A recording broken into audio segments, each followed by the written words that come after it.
if you're from the country, he's like, you can manipulate, you could get influence from the country, the music, whatever. But if you're not really from the soil, you're not gonna get it.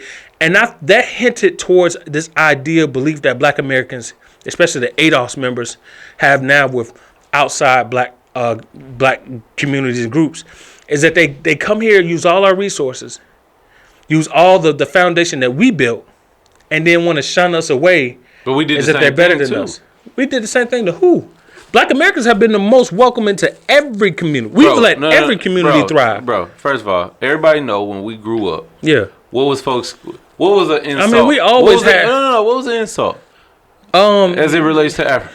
If you was considered anything African, it was about the flies hitting your head. Disrespect. It was disrespect. We say it's hungry. This way, when you don't eat your food, it's starving kids in Africa. That's true, but we still let Africans come over here and thrive, and we supported them. You said like black people had. Yes, we ingratiated. All we do is eat. We eat everybody's food. We don't accept their culture like that. No, so we do, bro. They come here and thrive off, and we accept them into our community. No, Matumbo, Olajuwon, right? Skill. We care about their skills. Nina Simone. We care all about accepted their skills. We never. Of course, that's not the same as caring about the person. No, that is. That's a sign of exploitation, if anything. Hold on. First off, we all gonna exploit it because we all gotta get $1. Exactly. So we all gonna exploit it, but you gonna exploitate us because you want our American black dollar. Right, but what I'm saying is you making it sound like it's a one-way situation where we all like we all benevolent. It's like, come on, we love you. I say that we are the most benevolent. We are the most benevolent, right? Benevolent means you're peaceful, you're welcoming. I know I'm messing it up. Listen, I got a GD. But what I'm saying is that we're the most welcoming in of different cultures and identities. And we let them come here and thrive. We sign them to our labels. We do business with them. We let them open up shops. We don't go rob their stuff. We don't go say, oh, get out of here, foreigners. No, like they face some type of adversity, yeah. But for a collective, we bust around. All these people are foreigners.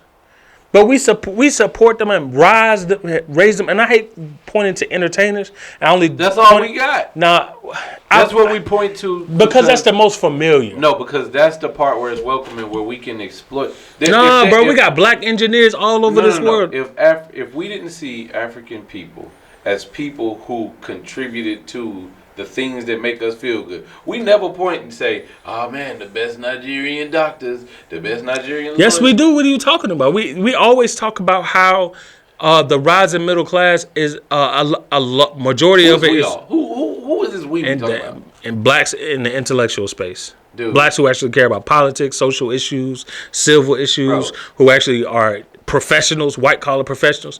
The blacks who actually are making some of their lives in a productive manner. That's not. We are the ones I'm talking about. That's still like almost talking about an elite class.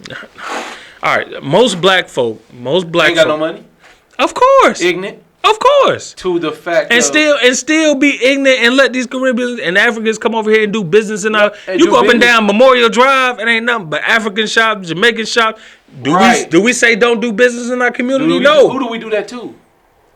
We do that to we stay having smoke for somebody. But no. But who do we ever not patronize? That's what I'm saying. We the most benevolent group in the world. We let everybody come get money out of us and with us. Can you stick to what you know? What? But is benevolent the wrong word? No. Okay then. All right then. Let me be right then.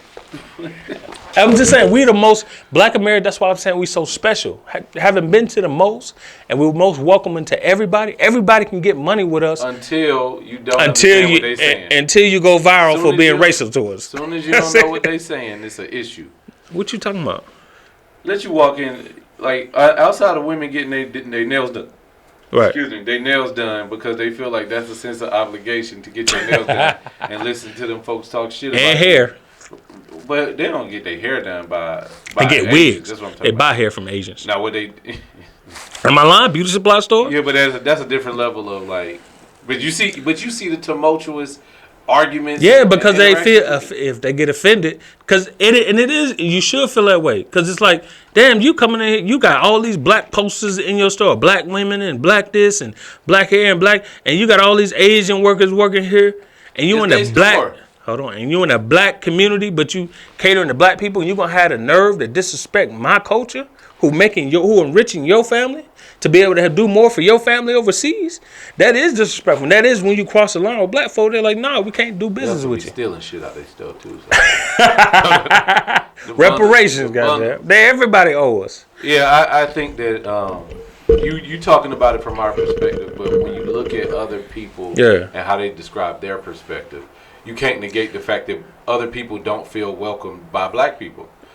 They can't say overall because yes, it's they like can. Because it's yes, like they can. You talking about this elite group that's accepted. No, I'm not, bro. I'm talking about everybody. If you serve, it's a black foreign company. I see more black foreign businesses in black neighborhoods than I do in white neighborhoods like Alpharetta. You said what? I see more black foreigners doing business in black communities than I do in white communities. You don't see that many black businesses in Conyers, in Alpharetta, in Cumming. The land cheap. That's why. But that's why I'm saying. Now, first off, the land is expensive in the hood. But that's my point is that black folk are welcoming to them. We are in a prime position to help unite the black cause globally if we take advantage of it now. If we all identify as one group that has different shades, different cultures in silos within it, but at the end of the day, we all say, "Nah, I'm black. I'm black. I'm black." These are the things in general. Not everybody in general. Black folk agree with. But I always say this when people start talking about coming together as a group. The question is always, who has to give up themselves to be a part of the group? Not everybody, just black people in general. Not everybody, just a consensus of black folk. Who has to give up themselves to be a part of a group? We all. Like when white people start talking about why can't we all be one and I don't see color, it's because they have the most privilege, but they never say I'm gonna give up some of my privilege so you could just be American. Right? No, they don't. Which but why would they? As black people, that's the same thing. No, it's not. If somebody comes to the black community and they talking in their native tongue, right? Or I met women and men who have tribal marks. You can't get mad because black people don't understand different languages. Right, but it's not. We don't even speak English that good. It's not. You are absolutely right. But it's not. When I say we, I mean me. Goddamn. It's not like there is this acceptance of the difference. So there is an acceptance of the difference. Well, are you saying that black folks aren't ingratiating of people in general of other races? You are accepted as much as you can assimilate. The more you can assimilate. That's not true, bro. Yes, sir. Outside of this entertainment industry, the entertainment is the part of your culture that we can accept because we can find a space to like it. We can find a space to like your art. We can find a space to like your music. But I know you done heard people talk about like the food people eat. Yeah, but black people even have to assimilate. Right. So, there's a stratosphere of acceptance. Yeah. So we don't like having to capitulate to white culture all the time. Yeah. How do you think Africans feel when they feel like we have to capitulate to black culture? For example, hold on. It was a lady when I was talking to in South Africa, and she was like, "Oh, I would love to go to a HBCU in America." Oh, no, the hell you don't. You go there, you be like, "I got better water at home than this motherfucker." And one girl lived in New York for some time. Yeah. And she went to a school, and she was like, "I was almost exclusively relegated to the international house, the international people. I tried to hang out with black folks; they wasn't fucking with me." Yeah. But why wouldn't this? Because college students are seen as this progressive group. Even the progressive group of over 90% of the professors are liberals. They vote liberal. Even the progressive group of black kids is ostracizing this South African black girl. Why? Listen, we can't sit here. That's the norm. No, that's not. And that's the thing I hate. Just because you have these anecdotal experiences where everybody get picked on. Short black men get picked on. They're the ones that's ostracized the most. No, not I'm super pro short man. I won't. If I have a daughter, her husband better not be taller than 5'9". Given your situation, 5'9", no shorter than 5'7". Your daughter gonna be 5 foot 10 at least. But I'm just saying, man. I say all that to say, everybody has to assimilate, and everybody faces turbulence and adjusting to a community. But at the end of the day, don't nobody love on you, support you, and boost you up like black folk, even if you ain't even from. Man, get out of here.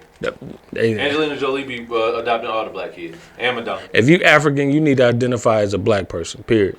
Now, yes. Now, that's one thing that they would love to do, because when I was in Africa, and not even in Africa, when I was in Australia, whenever I saw black people, they love to be around black people because this is the culture that you are looking to the most. Yeah. And when I go places, if they identify me as an African American versus an African, no matter where I go, it's a way different treatment. Black people are straight as long as they're not starving. What do you mean? They ain't starving for resources. You usually gonna have a great. We're very chivalrous. Name a group that ain't like that. That's what I'm saying. That's the point that I'm getting to. Every group is like that in the world. So these problems that these foreign black folks are having with black Americans are often around black Americans who are poor. They have lack of. They're gonna be mean to anybody. Not just because you from Ghana or South Africa, but because you from Bankhead and this is Cascade Road. You know what I'm saying? It's like that's just how it goes. You know, we got such a high level of poverty within our community. Very high level. When people start to look at us, they look at the masses and not the anomalies like you and I. I know, and then the goal is to make people like you don't even like traveling. But I travel the most. That's the thing about it. I really don't like traveling. What is the most? I travel more than most people I know. Literally. You need to know more people. First off, I got a lot of followers and friends. And I still travel most. I still travel most of them more than most of them. Most people don't travel, bro. No, I know. Like not even just in general. Don't have the means to travel. Exactly, bro. So it's like. I just want African folk to know they should identify as black and get behind black causes and know that at the end of the day we're better together than we are fighting different. That sounds very different collaborative. Battles. The last part, the first part was get behind black causes. Who's getting behind African causes? Exactly, and that's why Africa is always gonna lose. That's why Africa lost back then during the slavery and pre-slavery, because they don't want to unify. They want to say, "Oh, what about my tribe's culture? What about our concerns?" You're not gonna win because you're divided. That's why people gonna come and pillage your resources. They're gonna take from you because you're not gonna win. But these people, they've historically been white people. Not just what are you talking? I say historically. I was about to say, boy, because they've been warring with each other. How you think Mansa Musa amassed all the wealth? Those countries didn't just handily. Oh, you are a great leader. Let's give you all our resources. That was also when that was warring like a mother. He was taking over their countries. That's when every country. Yeah, space was doing that. Right? Every country does still do that. Russia's doing that with Ukraine. It's all about being about territory, taking over territory. No country has given up that. Most countries have never given up that territory willingly to another ruler. It's never been like that. But what I'm saying is, if these Africans don't want to get down with the black causes, then black people, especially African people, are going to continue to not have, because they don't see the power in unifying. At some point, you have to not put your needs aside, but you have to subside your needs for the larger cause in order for your needs to get met as well. Wakanda talks about that perfectly. And Black Panther, which I thought was. What did you think about the Wakanda movie? Like it. Damn, you ain't like it for real? Nah.